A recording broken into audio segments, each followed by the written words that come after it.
红号，废了。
Fury Pattern. Das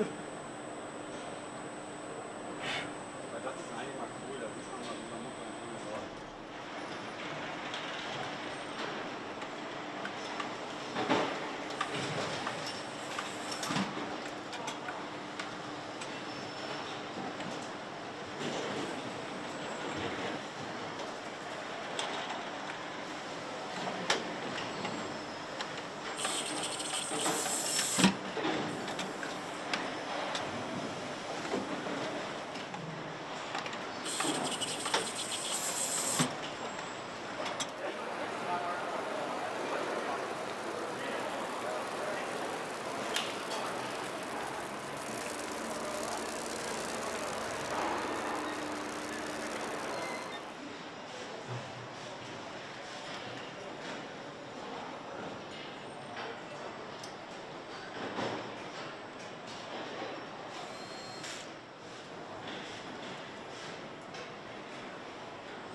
Fury Panel. Weil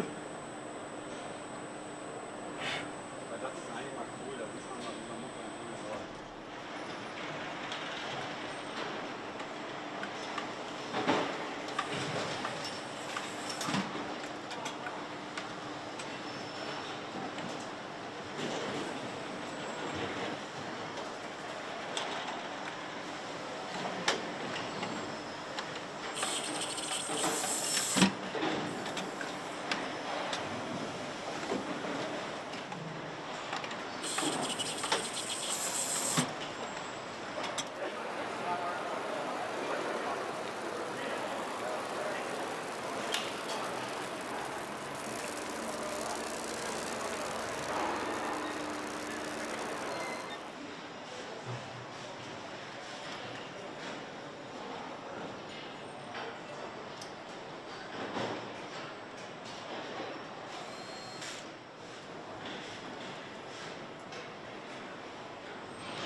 picture of sense.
红号，废了。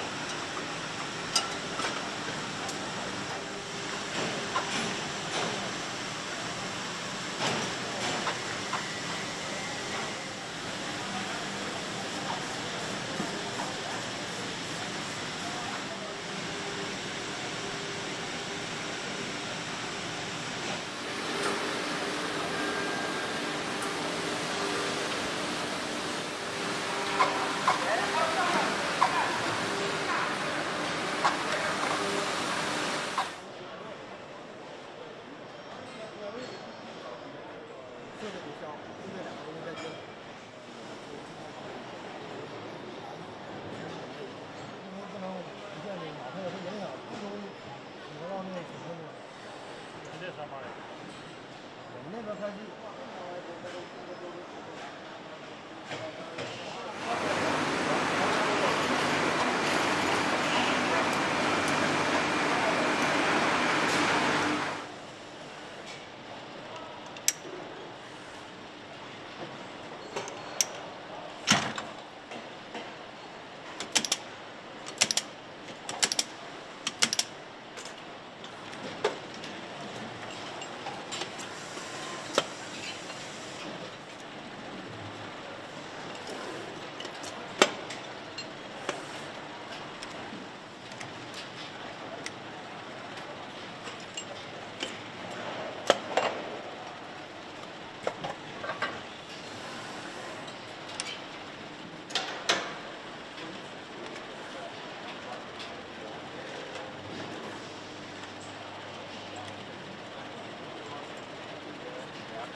Hi, I'm Sebastian Couture, and you're listening to Epicenter, the podcast where we interview crypto founders, builders, and thought leaders.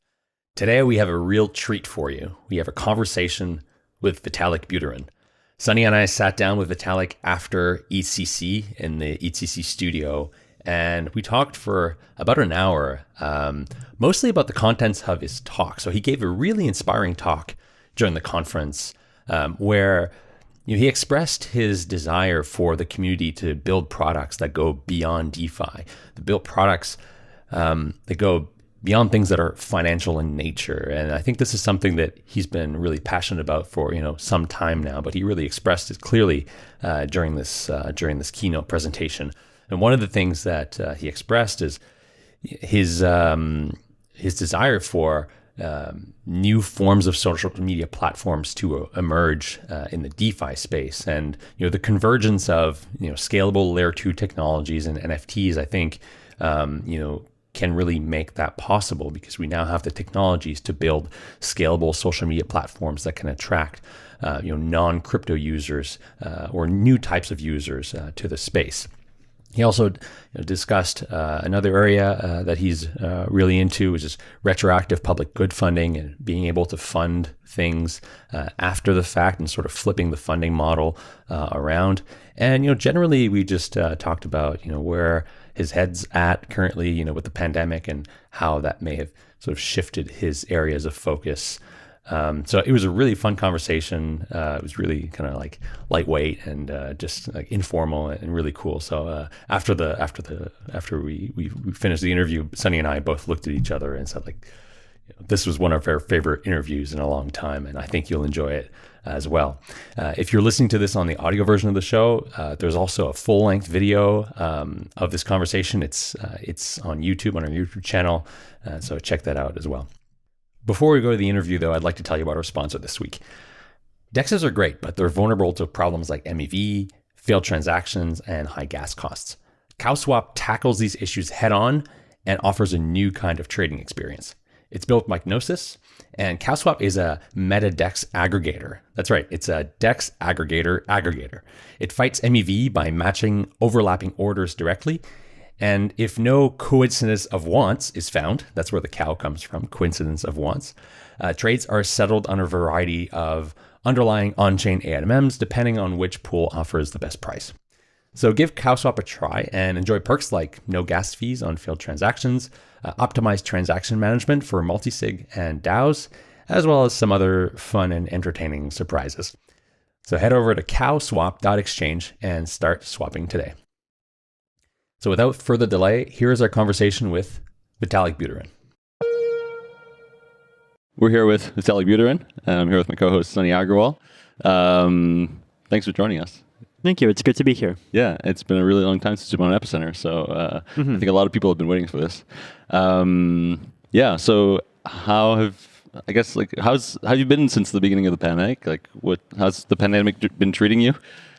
For a big part of it, I guess, I was just holed up in Singapore, just having less human context than I had in, I guess, any of the 6 or 7 years previously. So that was interesting, just focused on some virtual things, also doing a lot of walking and running and just reading and continuing to do all the Ethereum related various things, of course. I guess in the past year, just like last year has been so emblematic, I suppose.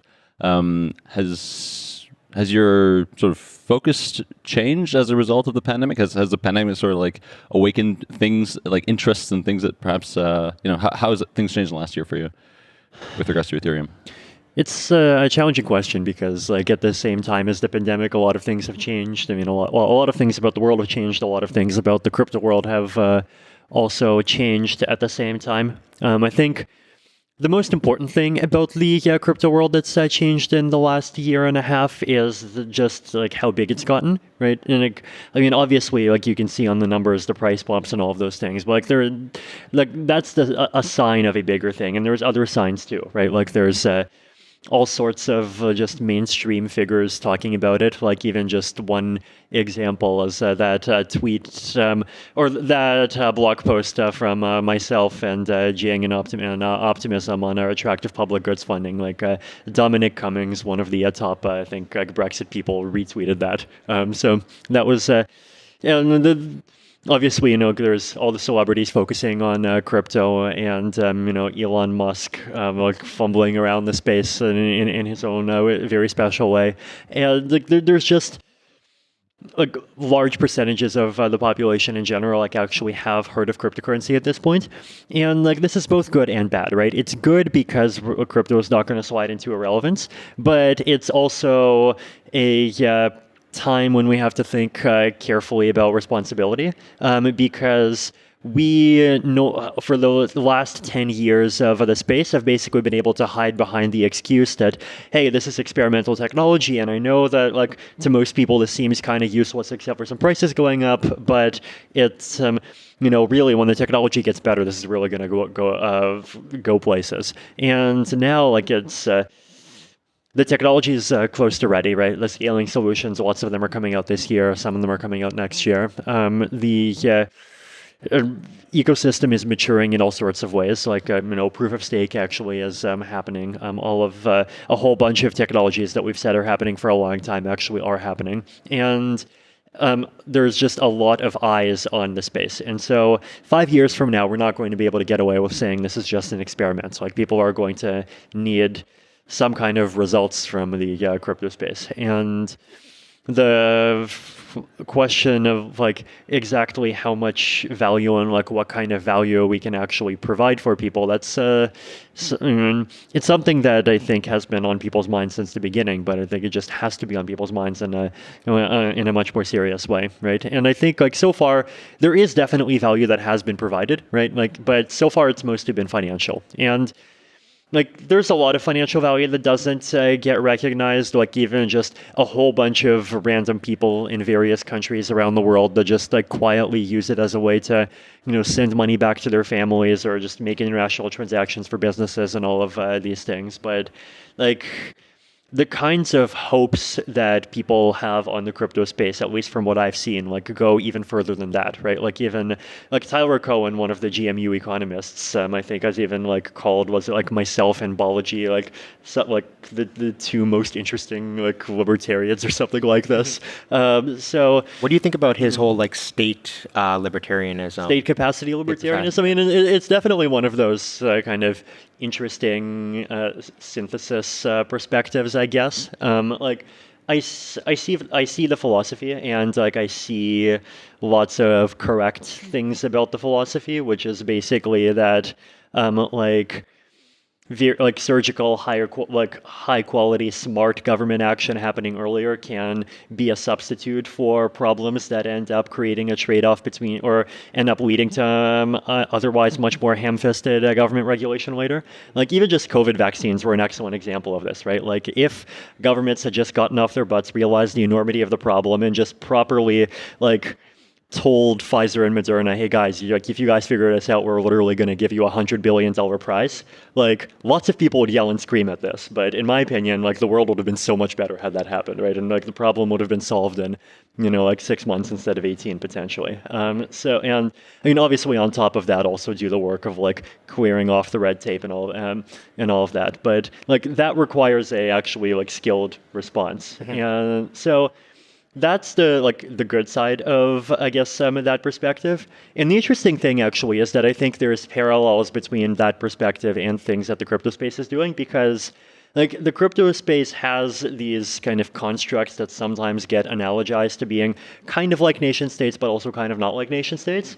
And they have these foundations that are kind of like governments, but they're also not like governments, right? Like they have a pool of funds that they can use to fund public goods, but they do not have the ability to like enforce and change rules in the blockchain. They can only propose things, and then people may or may not accept them. If you treat these like foundations as sort of these like public entities, right. Do you think that there's like currently in the space there's a lack of accountability or just like voice that the people of the communities have over their governments or these foundations. I think the challenge is that in the crypto space, we don't really know how to define or quantify membership, right? Like once you start talking about voice, then the question is who deserves to have that voice? And clearly the answer is not like everyone in the world to an equal extent, right? But then what is the answer? And it's a question that actually does like have a lot of meaning, right? Because if you go back to say the DAO fork and you remember some of the arguments around the DAO fork, right? Like one of the comments that I remember being made at the time was that people who were in favor of the DAO fork were arguing that people who were against the DAO fork at the beginning and then people who were in favor of ETC later on were just like shills coming in from the Bitcoin side, basically trying to either impose their foreign values on the Ethereum community or worse, just like stir trouble and create chaos in the Ethereum community because that's good for Bitcoin. Now, my opinion is that like those kinds of perspectives tends to be overblown and people tends to underappreciate that like even, people within their own community tends to like don't align exactly on values to the extent that they think they do. But like even still, it would have been interesting if we had like a clearer way to know the answer, right?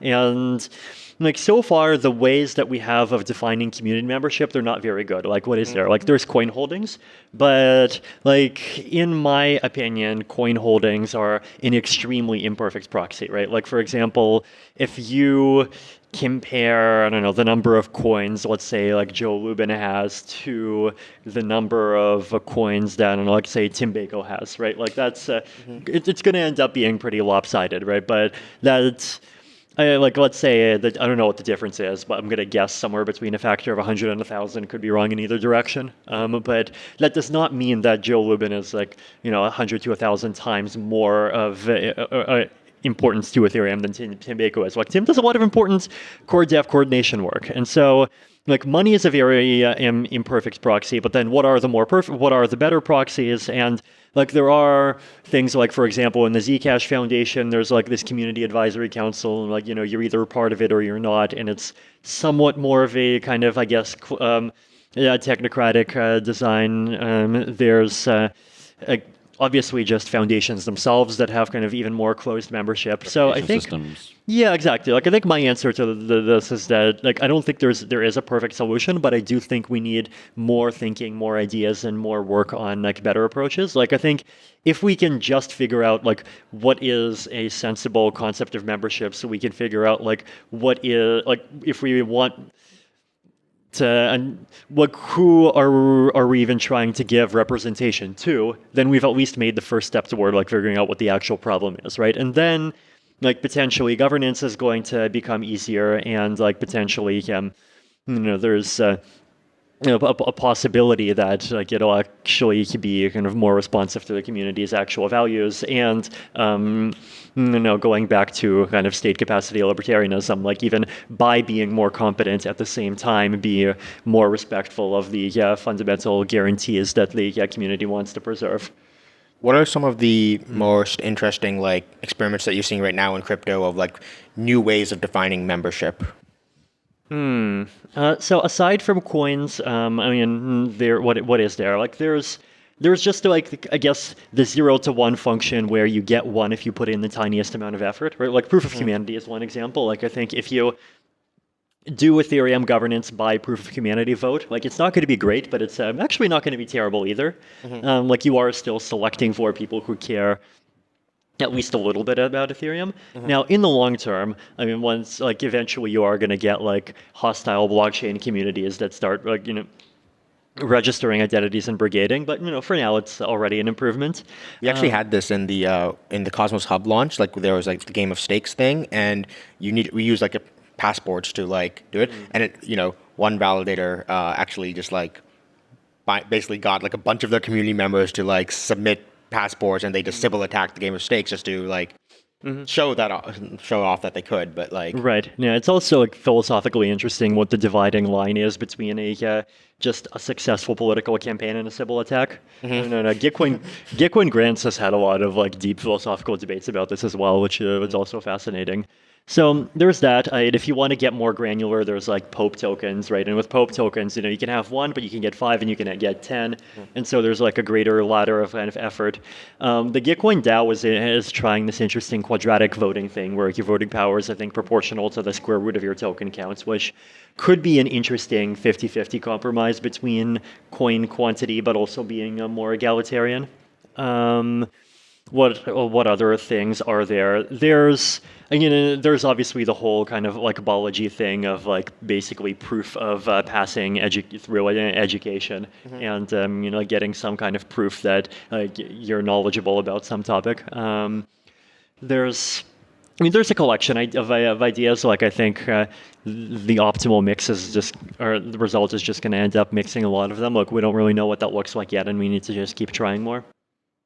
So yesterday during your talk, you talked about DeFi, and I guess I don't know if lament is the right word, but you cautioned perhaps that the DeFi space was turning into something that is far too speculative and of financial nature, and that it seems that you're hopeful that DeFi sort of Ethereum comes back to its original vision of building useful and like utilitarian products, and like you said, the price of Ethereum should be a consequence of utility.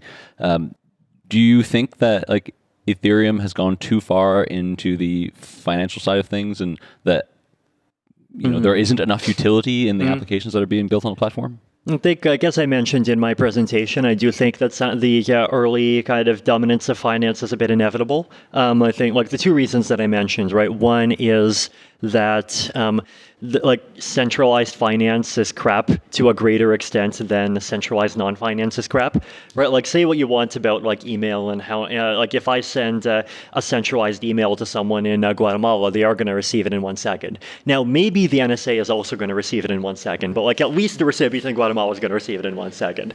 But if like international bank wires do not work like this, right? And so the level of quality that you need basically, it's much easier to be not only better than CeFi, but better than CeFi by enough to actually get people to switch over en masse. But in the case of non-financial things, like that barrier is smaller, right? So that's fact one. And then fact two is that finance is just more willing to pay high fees inherently because of what it is. Right? Like you're willing to pay a $12.42 transaction fee to do some like fancy $5,000 Insta-Flash Aave thing, but like you're not going to be willing to make that much to follow someone on decentralized Twitter. And this has been my consistent opinion for probably the last 5 years. Like I think once we have solved scaling and fees can go back down, we at least have a fair chance at getting the non-financial stuff to take off. So we'll see, right? Because like this year, what's interesting is that we actually have the scaling solutions, right? Like there's Optimism, there's Arbitrum, there's ZK Sync, Loopring, Starknet. But do you think these like roll-up solutions are, so obviously, as you know, I work on Cosmos, and so what one of the worries I see is that you have these like great roll-up platforms, but they're at the end of the day, there's still these generalized chains, and I see that DeFi is just going to start dominating these chains as well. And so one of the interesting things we see in Cosmos right now is a lot of the chains are actually non-DeFi things. I think most of them are actually non-DeFi. So we have like Akash Network, which is a decentralized cloud. We have like Sentinel, which is a decentralized VPN. And so I see a lot of these like Web3 and Stargaze, which is this like social network. Do you think like the way for how important do you think like application specific chains or roll-ups are going to be to sort of giving these non-DeFi applications a I'm bearish on that. The reason why I'm bearish on that is that I think the most interesting future applications are not going to be DeFi or non-DeFi. I think they're going to be a combination of like Fi and non-DeFi. Right. And I think being able to benefit from even like tightly coupled composability between like Fi things and non-Fi things is going to be valuable.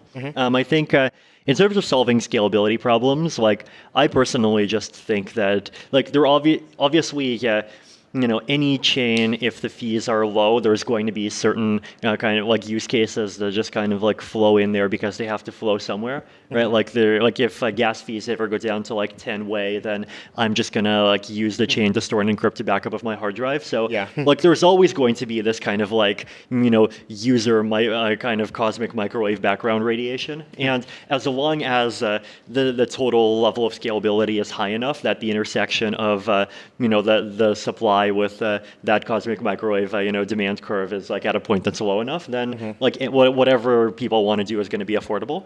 And like the nice thing about non-DeFi, I think, is that non-DeFi depends on synchronous composability less than DeFi does, and like it's still useful, but it depends on like especially even depends on synchrony less, right? Like you don't need 5 apps to talk to each other in one like atomic transaction, and so like non-DeFi things, I think will be able to bounce between shards or like bounce between rollups more easily.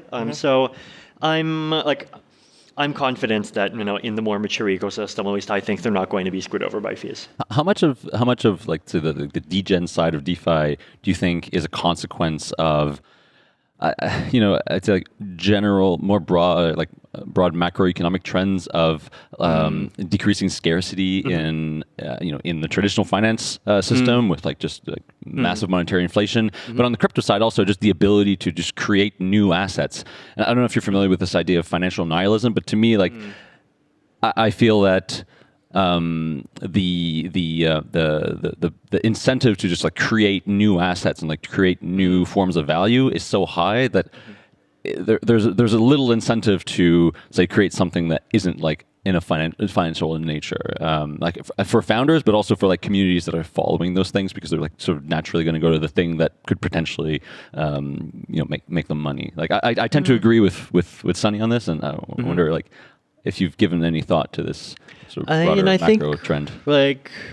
Well, that trend, like there's a few different aspects to that, right? Like one is this kind of, I guess, ideological and philosophical thing of like, hey, the like mainstream civilization is like basically bullshit, and so like for if we're gonna make a couple of like fire podsies and like send around like links to the ENS to them, then like that's not doing anything worse than the game. That's just playing the game that already exists. So like it's definitely a mindset that I think motivates at least us.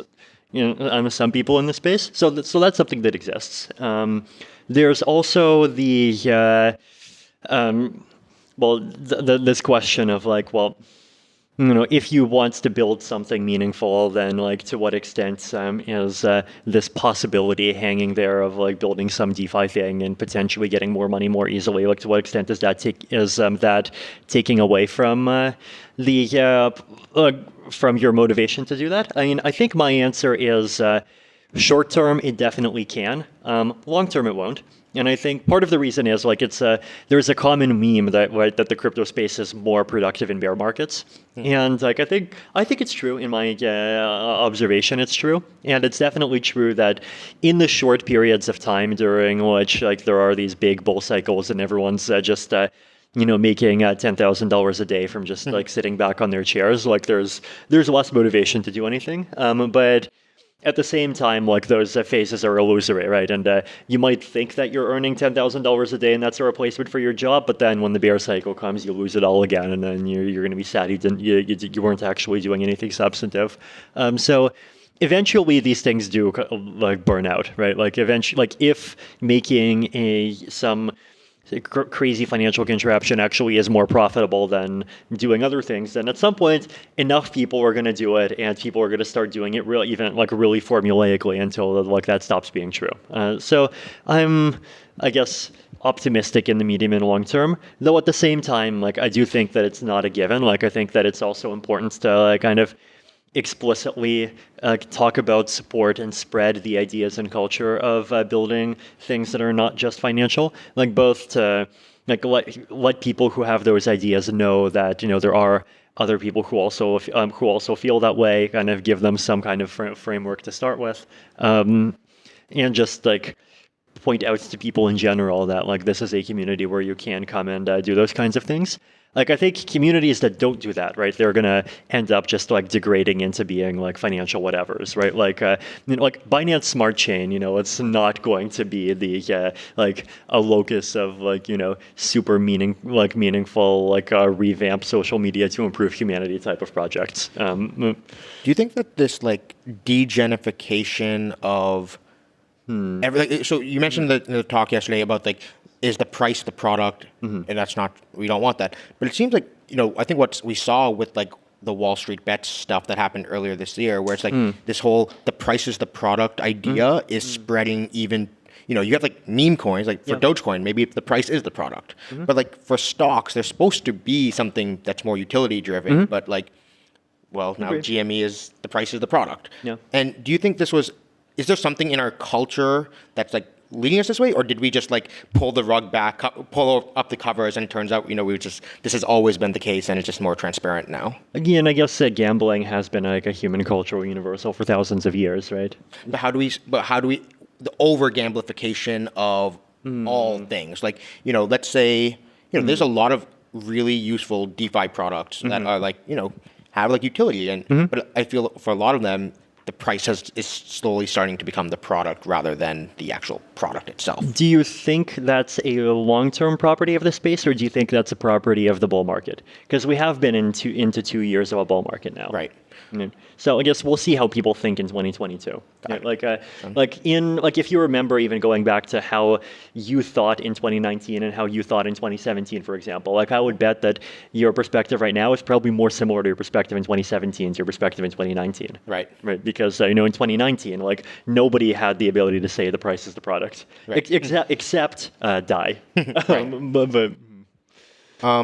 So I remember a little while ago you tweeted, I don't remember how long ago, but it was like you said like DeFi and like Bitcoin-esque stuff is solving the problems of the world in 2008, but those aren't necessarily the biggest problems of the world today.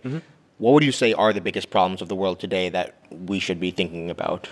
I mean, I actually, I talked yesterday once again about this concept of just coming up with ways to improve social media, right? Like I think that's a big like cultural and mechanism design and like very interdisciplinary problem, and it's an important problem. And like it's an important problem for lots of different communities for lots of different reasons, right? Like we're getting all the problems at once, right? Like you get the like the censorship and the arbitrary deplatforming that happens in a just extremely closed and non-transparent way. There's the just very poor quality. Like I can't have conversations on Twitter anymore. It's so sad. Buy some Shiba. Buy some Harmony $1. Harmony $1 is the best cryptocurrency. Look at it. So and then there's just the ways in which like engagement is misaligned with like any longer term goals that pretty much like any reasonable person has. So like these are all important problems, and like I talked about why I think crypto has some unique and interesting tools for solving that problem, and I think like we could be doing more to try, right? Do you think that the explosion of NFTs and like all the standards around NFTs, and combined with that, layer twos being more like being ready and like being more available, do you think that the combination of these two technologies can make it such that now, because there's been so many attempts of doing decentralized social networks, and you said that like BitClout and all these things were not graveyards, but I mean like relatively speaking, they're graveyards compared to like the Facebooks and stuff. But do you think that these technologies and sort of like their convergence and can be the catalyst for decentralized social networks to finally emerge and like have sufficient like network effects? Right. I think a really underrated aspect of the crypto space is just how it's like in the wake of just being a financial, like a degen, ape, eco, whatever system, it's also creating network effects that could be piggybacked on for very meaningful purposes, right? Like one example of this that's, I think, a little different from what you were saying is like how just giving everyone public keys and creating a registry of public keys has been a dream of the cypherpunks since the 1990s, right? Like everyone wanted to have just like society where just everyone has a key and you can just like go and send an encrypted message to someone, and it doesn't require any kind of extra setup, right? But those PGP webs of trust and never will end up taking off. But now, we have everyone's got an Ethereum wallet, or at least everyone within the community has an Ethereum wallet. So it's not the world, but it is a subset of the world that talks to each other. And everyone they've got either a MetaMask wallet or a status wallet or some other kind of Ethereum wallet, or it could also even be a hardware wallet. So on top of the just having keys, there's even this powerful ecosystem of coming up with better ways of storing your keys.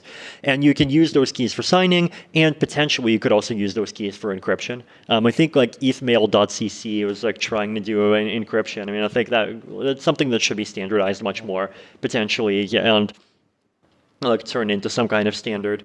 So then once you have an account, you can use that account to log into things. And so and then at this also, what we have is you have just a community of people who have common values and interests, right, and who talk to each other.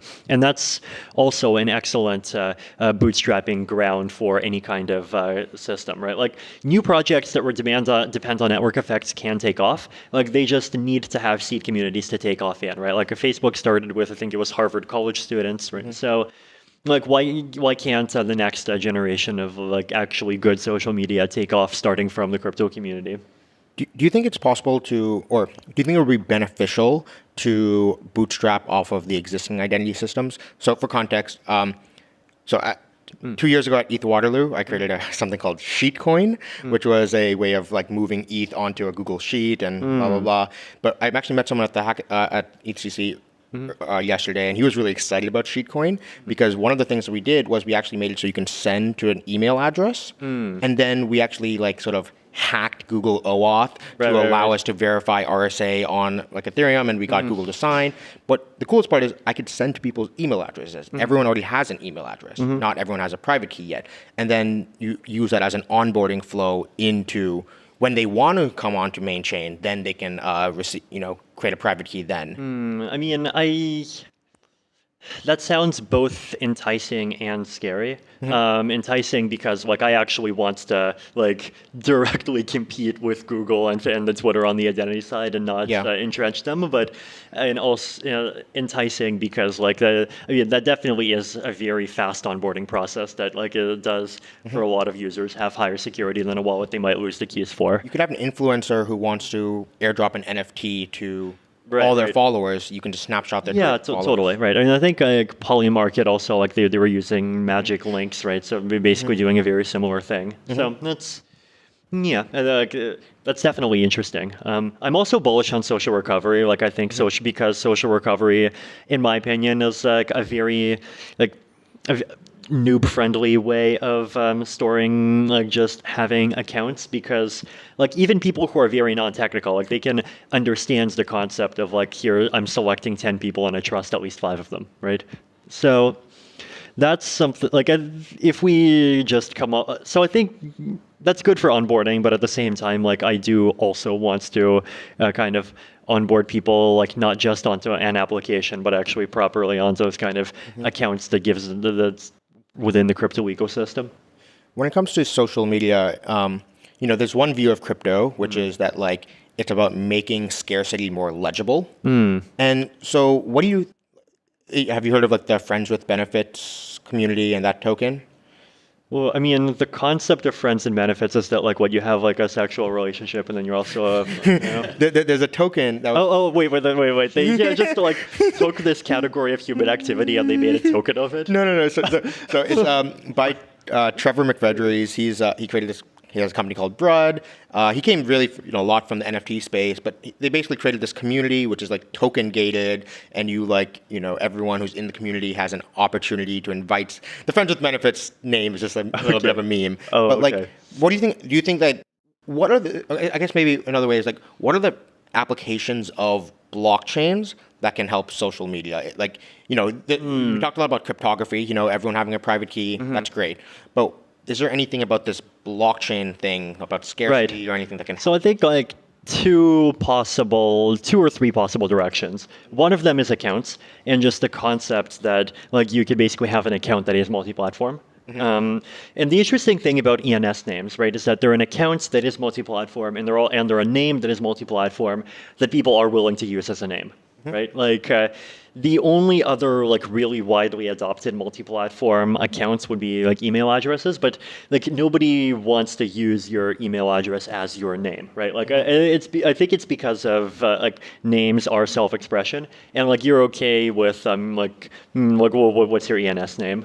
sunnya97.eth. Yeah, sunnya97.eth, right? Like that's The handle I use. yeah, like that's like a it's something that you'd be happy to use as like one of your names, but like having something at gmail.com as your name, like it feels like like awkward. Yeah, like why would I want to be like basically wearing a Gmail pride sticker as part of my name? But so Balaji has the other take, right, where he's like he's been pushing recently that everyone should have their own personal domain, and like so your email address is I'm not going to say it, but but it is more personal. It's not at gmail.com. Right. So what do you think about that view?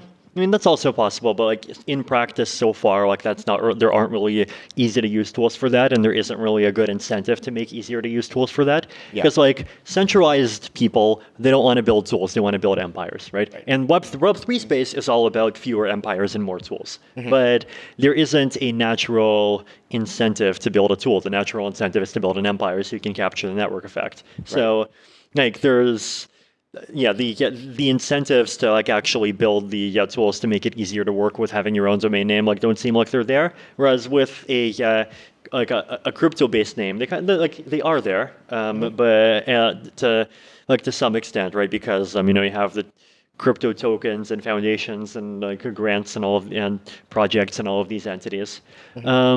But I guess this was a digression, right? Because like the names are only one aspect of where I think crypto is interesting, right? So identifiers that are like accounts that are also that also have nice names is one. Another is a lot of people thinking about improving social media are interested in this concept of a kind of content view separation, right? So there's like the content layer where anyone can just publish whatever content they want, and like maybe you can bundle in a bit of anti-spam, and like either it's on chain or it's on some Whisper-like network where if you have an identity you can send maximum n things every day. And then the views are interfaces that look at that information and show you some of it in some order.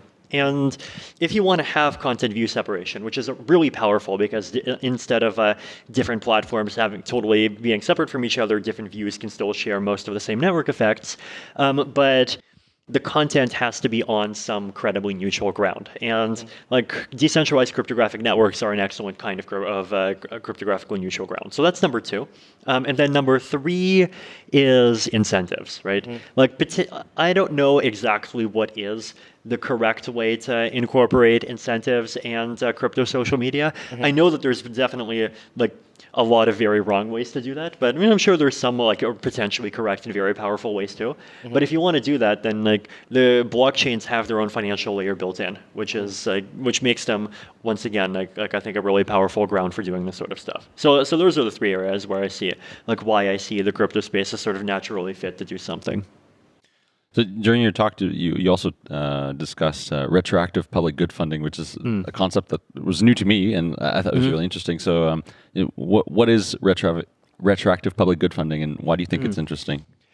Sure. So the concept of retroactive public goods funding is basically that like, you would have some mechanism that decides like what projects are important and like what projects are good, and and what projects deserve funding because they provide like value just to a community, and it funds them. But the difference from a grants program is that a grants program is proactive, right? It's like it gives you $100,000 because you wrote up a plan for how you believe that you can use this $100,000 to do good things, and like here's some reasons why it's credible. But here it's giving grants after the fact to projects that have already shown some value. And this is coupled with basically like a prediction market through an investment ecosystem, right? So like one of the ways of doing this, obviously you could just as a solo developer develop something, like spend your own time, work for free, and then if you create something that's really valuable, then like after 2 years you get a big retroactive grant and it was all worth it. But what you could also do is you could do you issue what I call project tokens, right? So you just create a project token for a project, and you could set up some allocation mechanism. Anyone